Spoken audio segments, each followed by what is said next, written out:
jab them up the backside with the bayonet was a good way of getting them to stand still. But there was too many instances of the jock walking round the corner with a rifle at the ready, and an Arab run round the corner at the other end, and he would run into the bayonet. We suffered a lot. There was someone working for me, and when he went out during the curfew, he was badly beaten up by the British. They only let him go after they thought he was dead. The Arabs, we never really liked the Arabs. To us they were just smelly, dirty people. They probably great friends to each other, but to us jocks, they're just smelly, dirty people. And we treated them like smelly, dirty people. The British were strict and made the people suffer. They had the power and firearms. It's similar to what's happening in Iraq. Set up headquarters in the Chartered Bank in Crater. He devised his own military strategy for the Argyles to carry out. The plan A was to kill terrorists, and to take care of terrorism. And luckily we're allowed to do that. I propose to stay here, if I'm allowed to, with the battalion for as long as, the British are in Crater. And, I've just told them we're a very mean lot. I mean, we'll be very fair, But if anyone starts any trouble, they'll just get their head blown off. They'll get the message in time, This Glengarry helps a bit, And the bagpipes help. And the bagpipes, and one or two other things.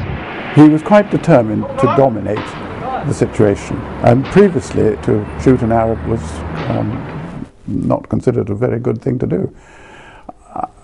He disagreed. I mean, we were very, very particular.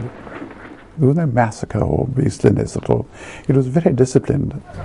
When we were in Crater, they had a code word, portcullis, and that was our word to stop everything on the street.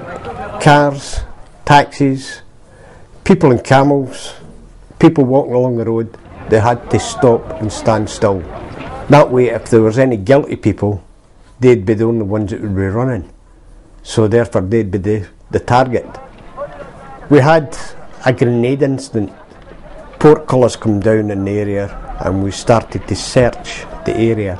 We had the locals up against the wall and all the rest of it. And as we were starting to search, one broke and run. He was told to stop, shouted the words to stop several times. Still didn't stop, and I had to shoot to kill. And I took him out, and that was as simple as that. If he didn't stop, he was dead, and he was dead, and that was it. At the time I was cool, but after it I was shaken inside because I realised I'd just taken somebody's life. But if he'd have stopped, he wouldn't have been dead. I was told to go out and keep my eye on the bodies that was piling up outside the bank. Because when I went out, there was about half a dozen bodies piled up, and I was told to sit there and guard them while I was having my breakfast. Yeah, the flies were terrible. They were. كان في واحد من هذول اصحاب الشواشة الحمر اي حاجة يعني يكون مربوش مجنون. One of those soldiers in the red hat used to go after people and kill them, and he didn't spare anyone, even the mentally retarded. They put fear into everyone's hearts.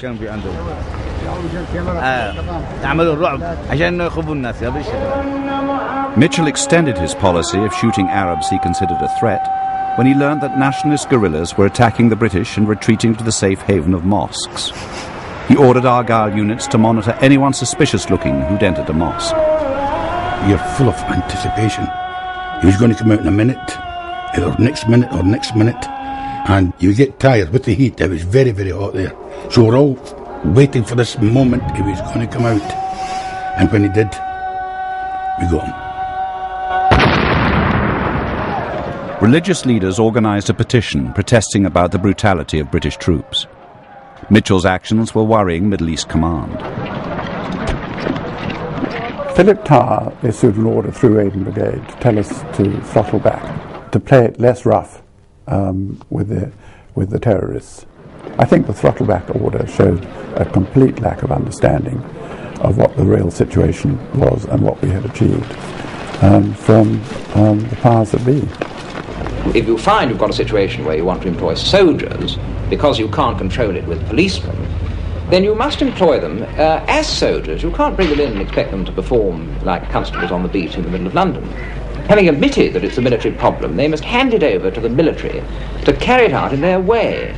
Colin was, as I say, very, very difficult man. I mean, his generals found him very, very difficult to work with, and they were never quite sure that the force he was using was really necessary.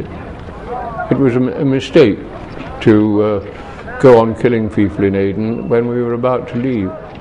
He used the media extremely well. And I was used as ITN's reporter, but the whole media were used. He was everybody's hero.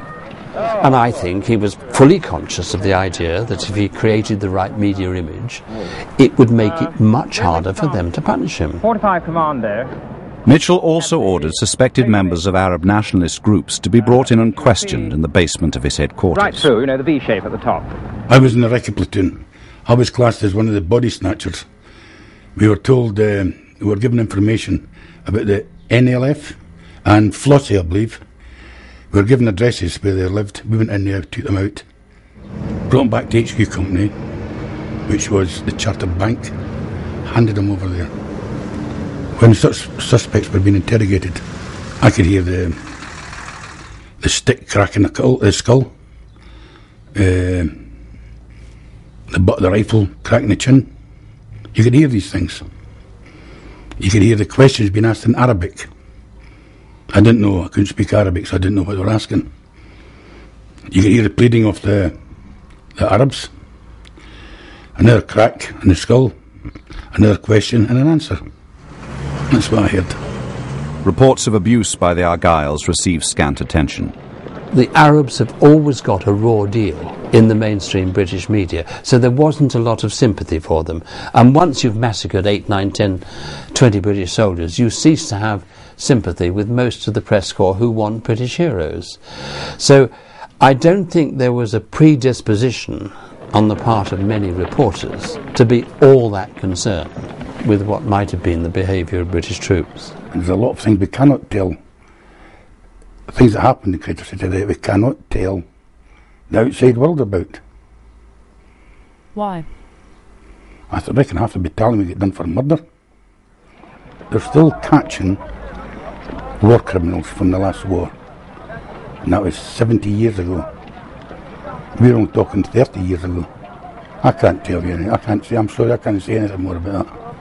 And you shouldn't be asking me anything like that. The Argylls under Mitchell in Aden were a law unto themselves. I mean, I can't think of a time when a colonel has so totally defied the entire political and military high command and gotten away with it. It is urgently necessary that a new government should take over. I recognise the nationalist forces as representatives of the people and am ready to enter into discussions immediately with them. Outside Crater, it was chaos in Aden. In September 1967, the British-backed Federation collapsed, and the Nationalist Party's rivalry turned to civil war as they vied for power. Only in Crater did the Argylls continue to suppress nationalist activity and impose British rule. We were very proud of the fact that we reached a situation when there were no incidents and no casualties. And we'd achieved that because of Colin's policy of dominating the whole of Crater. I didn't think we killed enough of them.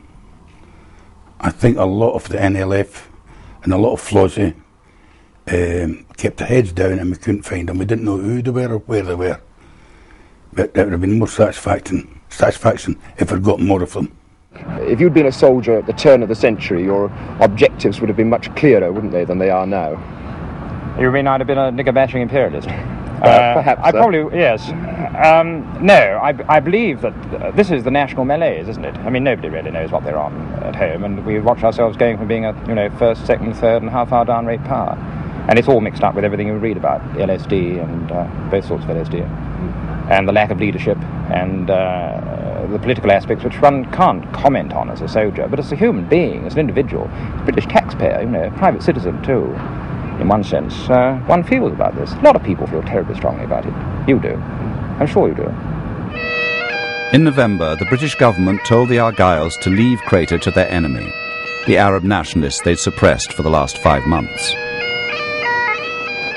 On the night of the withdrawal, we were told that it had to be done discreetly and quietly and with no fuss and nobody realising we were doing it. That was the most unimaginative order to possibly obey. How could the Argylls come out of Crater without a bit of show? We had the world's press. Philip Tower did come down, and he was obviously extremely angry that his orders hadn't been obeyed, and he said, "You bloody Argylls are at it again." And I said, "Sir, you may not say that about the Argylls in an Argyll mess. Please will you leave?" And his ADC was there, and he said, "You can't speak to the General like that." I said, "In my own mess, I will speak to the General exactly as I like." And we sent for the General's stick and his hat, which was presented to him on a silver salver, and he was asked to leave.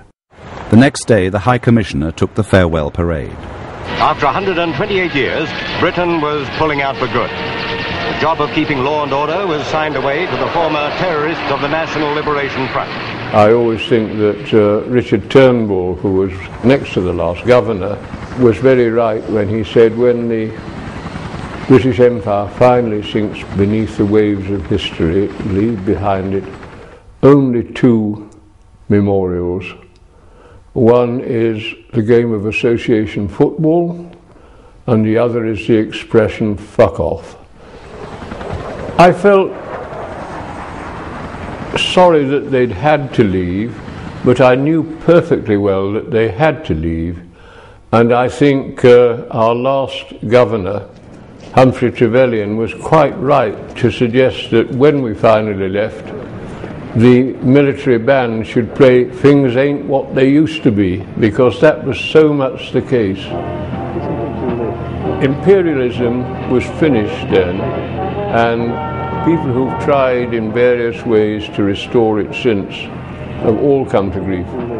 Aden was declared part of South Yemen and would soon fall under the communist influence of the Soviet Union. The Argylls returned to Britain national heroes. Mad Mitch was feted across the country. Mad Mitch. Was it appropriate? I think it was appropriate for his cavalier behaviour. I think it was appropriate because he was challenging authority. And it was fairly rare for somebody in the British Army, even a colonel, to be constantly putting 2 fingers up to his political masters and his military masters. I think mad is not an inappropriate word. Within months, Mitchell was passed over for promotion by General Tower and his superiors.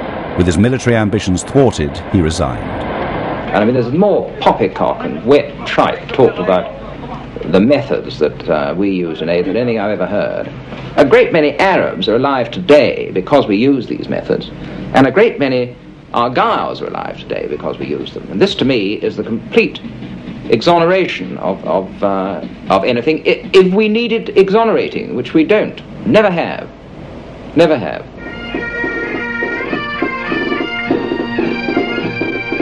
The Argylls recently saw active service in Iraq. Colonel Mitchell tried careers as a war correspondent, a Conservative MP, and a mercenary. But he always regarded Aden as the high point of his career. He died in 1996.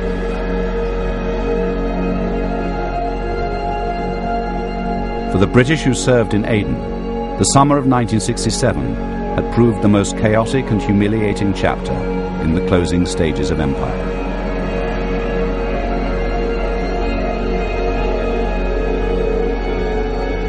Next week, Britain's empire warriors are confronted by Jewish guerrillas in British-controlled Palestine. Facing spectacular attacks like the bombing of the King David Hotel in Jerusalem, Britain's experience in Palestine would prove to be a defining encounter with urban guerrilla warfare.